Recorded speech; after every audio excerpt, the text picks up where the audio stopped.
दोस्तों इस वक्त हम लोग जौनपुर जिले में मौजूद हैं। लोकसभा चुनाव की ग्राउंड रिपोर्टिंग चल रही है। लगातार लोगों से बातचीत हो रही है, चर्चा परिचर्चा हो रही है कि क्या 2024 में होने वाला है परिणाम। लेकिन उससे पहले तमाम लोगों से बातचीत कर रहे हैं। सर, क्या नाम है सर आपका? मेरा नाम अवधेश पाल है। अवधेश पाल जी, क्या कहेंगे 10 सालों में मोदी जी के कितना बदलाव हुआ भारत में? बहुत अच्छा बदलाव हुआ कौन सा अच्छा? भैया। हर तरह से देखा जाए विकास क्षेत्र में अच्छा रहा उनका। किस क्षेत्र में विकास अच्छा रहा? उनका सड़क को लेकर, पानी को लेकर, हर जगह उनका विकास अच्छा। गांव में जो पानी अनलिमिटेड मिलता था वो अभी 8 से 9 तक कर दिया गया है। बहुत हो गया तो 9:30, 1 घंटे के लिए पानी आता है। गांव की ये बात है जहां सरकार जल योजना के तहत टंकी लगवा रही है। जल जीवन योजना उनका जो है सक्सेसफुल रहेगा, क्योंकि पानी की आगे समस्या किल्लत होने वाली है, इसलिए उनका प्लान जो है सफल रहेगा। जल जीवन योजना ठीक है। तो कितना बदलाव देखा गया सुरक्षा को लेकर, खासकर लड़कियों की सुरक्षा को लेकर, व्यापारियों की सुरक्षा को लेकर? सुरक्षा तो भैया हर प्रकार से एकदम टाइट है बीजेपी गवर्नमेंट में। अच्छा, किस सरकार में अगर मैं पूछना चाहूँ कि सुरक्षा या प्रशासन कानून टाइट नहीं था तो क्या कहना चाहेंगे आप? इस पे तो देखा जाए सब अपना अपना सरकार अपने हिसाब से सुरक्षा देते हैं फिर। बिल्कुल। तो पिछली सरकारों को लेकर आप क्या कहेंगे? मैं खासकर उत्तर प्रदेश की बात कर लूँ, हम यूपी में हैं। यूपी के पिछले सीएम अखिलेश यादव की सरकार कैसी चली? उनका भी अच्छा कार्यकाल रहा अखिलेश जी का। इनके मुकाबले कैसा रहा?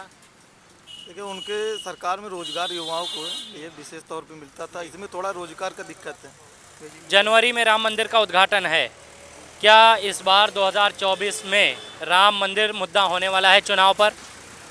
बिल्कुल होगा, बिल्कुल होगा। क्या राम मंदिर पर भाजपा को वोट दिया जाएगा? बिल्कुल दिया जाएगा, जो कई वर्षों से नहीं हुआ, ये भाजपा गवर्नमेंट ने पूरा किया इसको। मंदिर मस्जिद की बात हो जाती है लेकिन रोजगार की बात नहीं करती है इस सरकार में। हम क्या कहेंगे फिर? थोड़ा रोजगार की समस्या है सरकार गवर्नमेंट में। तो मंदिर मस्जिद से काम हमारा चल सकता है क्या बिना रोजगार के? नहीं नहीं नहीं, रोजगार तो जरूरी है। तो मंदिर मस्जिद बनवाना जरूरी है कि रोजगार देना? नहीं, रोजगार भी जरूरी। करोड़ों रुपया खर्च करके मंदिर बनाया जाना जरूरी है कि रोजगार देना? हमारे हिंदुत्व के लिए वो भी जरूरी है, प्लस शिक्षा भी जरूरी है। जिंदा रहना फिर हिंदुत्व है ना सर? बिल्कुल बिल्कुल। तो पहले जिंदा रहे, रोजगार मिले, तब ना काम आगे चले। बिल्कुल होगा, सरकार उस पर ध्यान देगा ना इसके बाद। 10 सालों में तो नहीं हुआ सर। देखिए आगे क्या प्लान। यूपी के लोग, आप देखिए ना, यूपी के लोग जाते हैं बिहार में रोजगार के लिए, तेजस्वी जी वहाँ से रोजगार देते हैं। वही यूपी के लोग जब लखनऊ जाते हैं योगी जी से रोजगार लेने, तो वहाँ पे डंडे खाते हैं। जी जी जी बिल्कुल। वोट तो हमने दिया, गुरुदेव चलिए नहीं दे पाएंगे आप। मैं थोड़ा सा आ जाता हूँ इधर से। क्या नाम है सर आपका? हरीश कुमार दुबे नाम है हमारा। हरीश कुमार दुबे जी, क्या कहेंगे? दुबे जी, इस वक्त एक आरोप लगाया जाता है बीजेपी पर, अगड़ों की राजनीति करती है, बड़ी जाति वालों की राजनीति करती है, गरीबों पे बिल्कुल ध्यान नहीं देती। क्या कहेंगे आप?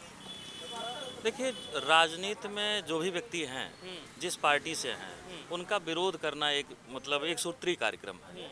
वो विरोध करते हैं, कुछ भी बोलते हैं, ऐसा कुछ नहीं है। विरोध कौन कर रहा है? नहीं, जो जिसकी बात आप बोल रहे हैं, मैं जनता के ये दिमाग की बात कर रहा हूँ। जनता अगर अपनी बात नहीं कहेगी तो प्रधानमंत्री काम कैसे करेंगे? वही बता रहे हैं। जनता का एक मूड है, वो अपने हिसाब से अपने अपनी पार्टी, अपने अपने नेताओं का समर्थन करती है। ठीक है। अभी जैसे जो राजस्थान हो गया, एमपी हो गया, छत्तीसगढ़ हो गया, इसमें आप देखेंगे तो किसी एक जाति का मुख्यमंत्री नहीं है, अलग अलग जाति का। जैसे हमारे यूपी में है कि अखिलेश की पार्टी है, मुलायम की पार्टी है, वंशानुगत चल रहा है वो। ठीक है। लेकिन वहाँ आप देखेंगे तो यादव जी आ गए। मोहन जी को आप वहाँ से मुख्यमंत्री बनाया गया, मोहन यादव को। क्या छत्तीसगढ़ के यादवों के साथ साथ यूपी के यादव भी भारतीय जनता पार्टी में शामिल हो सकते हैं? नहीं, सोचना चाहिए उनको। कम से कम उनके दिमाग में जो एक मिथक है कि ये पार्टी अगड़ों की है, जबकि ऐसा नहीं है। ये इस पार्टी में पिछड़े भी हैं, अगड़े भी हैं और अति पिछड़े भी हैं। तो इनके दिमाग में जो भ्रम था कि नहीं भाजपा में यादव नहीं प्रमोट किया जाएगा, ऐसा नहीं है। वो वहाँ जो है मुख्यमंत्री बना करके उन्होंने ये दिखाया कि भाजपा में जातिगत वंशानुगत कोई चीज़ें नहीं है। अच्छा, सिर्फ ऐसा भी तो हो सकता है एक यादव को मुख्यमंत्री बना जाने पर बाकी को यादवों को दिखावा कर रहे हो कि भाई हम यादव को आगे लेके जा रहे हैं, यूपी के यादव भी हमें सपोर्ट करें, या भारत के अलग राज्यों के जो यादव हैं वो सपोर्ट करें, अखिलेश की तरफ ना जाएं। अब ये दिखावा भी तो हो सकता है। देखिए, हम कह रहे हैं कि अखिलेश की तरफ न चले जाएं। अगर इसके लिए भी जातिवाद जो था ये अगर तोड़ा जा रहा है तो इसमें बुराई कौन सी है? हम दिखावे के नाम पर ही अगर जो है जो परेशान लोग हैं, अगर उनकी मदद करते हैं तो हम भले ही दिखावा कर रहे हैं। आपको लगता है यादव अखिलेश को छोड़ के कहीं और जाएंगे? उनको जाना चाहिए, जाना चाहिए कहाँ जाना चाहिए? बिल्कुल। बीजेपी में जो जातिगत से ऊपर उठ करके राजनीति कर रहा है, जो बिना भेदभाव के काम कर रहा है, ऐसी पार्टी में शामिल होना चाहिए। बिल्कुल। भेदभाव का काम। चलिए मैं आपसे और मुद्दों पर सवाल करता हूँ। अखिलेश यादव कहते हैं कि इस बार 24 में भारतीय जनता पार्टी का एकदम पत्ता साफ। जनता क्या रिएक्शन दे रही है? अखिलेश यादव तो एमपी में भी गए थे और वो तो जो है निर्दल से भी पीछे हो गए। उनके कहने का कोई मतलब थोड़ी है। तो अखिलेश यादव का वर्चस्व अभी यूपी में कितना कायम है? कुछ नहीं है, जीरो। कौन है फिर आगे? आगे कौन है? आज भी बीजेपी है। दूसरे नंबर पे कौन? दूसरे नंबर पर कोई नहीं है। ये तो 1 नंबर 2 नंबर की बात ही नहीं। बाकी लोग तो गठबंधन बना रहे हैं। अब गठबंधन को 1 2 नंबर पर कहाँ ले आएंगे? एक तरफ भाजपा है, दूसरी तरफ महागठबंधन है। अब महागठबंधन में वो लोग खुद तय करें कि कौन मजबूत है, कौन कमजोर है। चलिए महागठबंधन की आपने बात की, मैं और ले रहा हूँ आपसे। कांग्रेस की सरकार में कहा जाता था कि खासकर किसान खुश थे। इस सरकार में खाद महंगी, पानी महंगा, पानी का डीजल के कह रहे हैं, डीजल महंगा, खाने पीने से लेकर पहनने ओढ़ने तक तमाम चीज़ें महंगी। सरकार न चर्चा करती है, प्रधानमंत्री न प्रेस कॉन्फ्रेंस करते हैं, कहने की कोई बात नहीं। जनता क्या सोचती है? आप जैसे कार्यकर्ता क्या सोचते हैं? ये बताइए, कांग्रेस की सरकार कब रही है? 14 से हाँ, कितने साल पहले रही? लगभग बदलती बीते हुए होंगे लगभग 10 साल हो रहे हैं। कांग्रेस को। हाँ लगभग वही कह सकते हैं, क्योंकि उससे पहले पूर्व की सरकार थी। अब ये बताइए, जो महंगाई बढ़ी है, खाने पीने के सामान की बात आप कर रहे हैं, अगर गेहूं का दाम नहीं बढ़ाया जाएगा, चावल का दाम नहीं बढ़ेगा, धान का दाम नहीं बढ़ेगा, तो किसान की आय कैसे बढ़ेगी?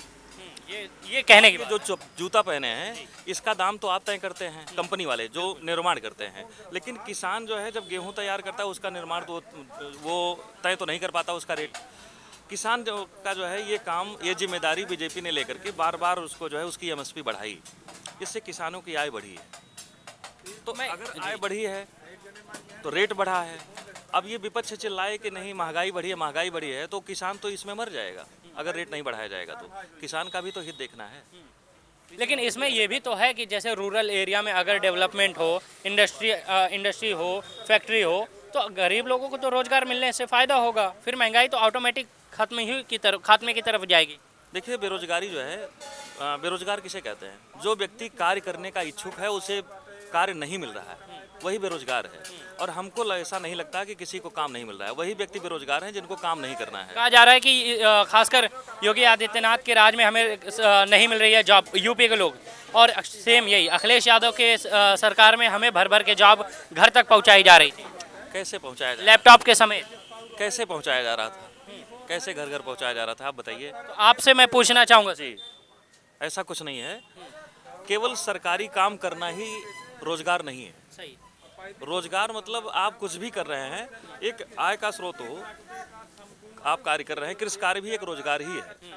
तो ऐसा नहीं है कि हम सरकारी नौकरी, सरकारी काम ही मिलेगा तभी रोजगार मिला है। हाँ, एक ऑप्शन और है, जल जीवन मिशन चल रहा है। इसमें हर गांव में, हर मतलब एरिया में आप देखेंगे हजारों लोग काम कर रहे हैं। ये रोजगार का साधन नहीं है। मैं आपसे एक लास्ट सवाल करता हूँ सर। खासकर इस सरकार पे आरोप लगाए जाते हैं कि हिंदू मुसलमान, अगली जाति पिछड़ी जाति करके सबको बांट के रखी है भारतीय जनता पार्टी। क्या कहेंगे आप? ऐसा क्योंकि सच्चाई यही दिख रही है। जी, ऐसा नहीं है। जैसे अभी तक हिंदुत्व का कोई मामला ही नहीं था। लोगों ने जो है अपनी वोट बनाने के लिए कभी वो मुस्लिम को, कभी किसी को जोड़ करके अपनी वोट बना रहे थे। ये पार्टी जो है, ये जिसकी जो शुरुआत थी आप देख रहे हैं, ये धार्मिक जो है विरोध, मतलब जब कांग्रेस या अदर पार्टियां जो भी थी हमारे धर्म को जो है पीछे कर रही थी, तो इन्होंने उसको आगे करने के लिए जो है इन्होंने शुरुआत किया और कंडीशन ये बना कि सरकार बनी। तो जिन मुद्दों को लेकर के ये सरकार में आए, सत्ता में आए, उसको आगे किए हैं। तो ये चीज़ें जनता के लिए, उन राजनीतिक लोगों के लिए नई लग रही है, इसीलिए ये ज़्यादा चर्चा में है, जबकि ऐसा कुछ नहीं है। बहुत धन्यवाद। क्या नाम है सर? बलवंत सिंह। बलवंत सिंह। क्या कहेंगे ठाकुर साहब? महंगाई तो चरम पर ही है, लेकिन आप लोगों को भी दिख रही है महंगाई? महंगाई क्यों नहीं दिख रही है? नहीं, हम लोग का खाली हमें गरीब लोग, ठाकुर साहब लोगन के तो नहीं है पता चला। ठाकुर साहब लोग को कहीं अलग से नहीं आती। जमींदार लोग हैं ना आप लोग आप ही लोग तो बढ़ाते हैं महंगाई। कहाँ जमींदार बचने दिए लोग? हाँ। कहाँ बचने दिए जमींदार? कहाँ बुलडोजर चल के खत्म हो गई जमींदारी? नहीं, बुलडोजर चल के नहीं खत्म हो गई। जब वर्क नहीं करोगे तो कहाँ से फिर आप? सरकार में वर्क नहीं है। वर्क है, करने वालों की कमी है। कहाँ करने वालों की कमी है? तमाम बेरोजगार मिल रहे हैं। आपके जौनपुर में अगर चले जाइए पुल पे, न जाने कितने लोग खड़े रहते हैं रोजगार के लिए। नहीं, रोजगार के लिए तो जितना है आवश्यकता उतने हिसाब से तो वो रोजगार है नहीं ना, तो संभव कोई भी सरकार हो, कोई भी आ जाए, जो संभव है इतने केवल इसमें एक ही है कि आबादी विस्फोट जब रुकेगी तभी कुछ संभव हो पाएगा। कोई सरकार आएगा किसी को संभव नहीं, सबको रोजगार दे, सब व्यवस्थित हो जाए। बुलडोजर, मैं आपसे ये पूछना चाह रहा था, बुलडोजर राजनीति पे क्या कहेंगे, सही है गलत? राजनीति कहेंगे सही है अपराधियों के लिए, क्योंकि ये गरीबों के ऊपर नहीं चल रहा है, ठाकुर है और जमींदारों के ऊपर चल रहा है। अब अपराधी का कोई जाति नहीं होता, अपराधी का कोई जाति नहीं होता, अपराधी जो होते हैं उनकी जाति नहीं होती। तो क्या लग रहा है कि योगी जी कह रहे हैं कि सभी अपराधियों की कमर तोड़ी जाएगी? तोड़ी जा रही है? हाँ, तोड़ी जा रही है। दिमाग में आपके भी हैं कुछ अपराधी, क्या उनके भी तोड़ी जा रही है? हाँ, तोड़ी जा रही हैं। उनको भी तकलीफ हो रही है? तकलीफ क्यों नहीं, सुधर जाएंगे। वो नहीं सुधरेंगे, देख के अगला सुधर जाएगा, वो नहीं अपराधी होगा। बिल्कुल, बहुत धन्यवाद। ये बातचीत हम जौनपुर से कर रहे थे, मुझे थोड़ा जगह दे दीजिए भाई साहब। ये बातचीत हम जौनपुर से कर रहे थे। बहुत बहुत शुक्रिया आप सभी लोगों का ज़िया न्यूज़ देखने के लिए।